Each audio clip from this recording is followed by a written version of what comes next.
শুভ সন্ধে সকলকে।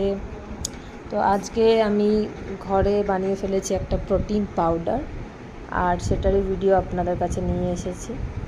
এর মধ্যে আছে pumpkin seeds, flax seeds, chia seeds, makhana. এই যে মাখানা ঢালছি একটার পর একটা। তারপর দিয়েছিলাম কাজু, ব্ল্যাক কিশমিশ। এটা পুরোপুরি ঘরোয়া পদ্ধতিতে বানানো একটা হোমমেড। তিল চাইলে আপনারা, ক্যালসিয়ামের যদি কারোর প্রবলেম থাকে তাহলে আপনারা তিলও দিতে পারেন। আর সেসিমি সিডসের মধ্যে ছিল।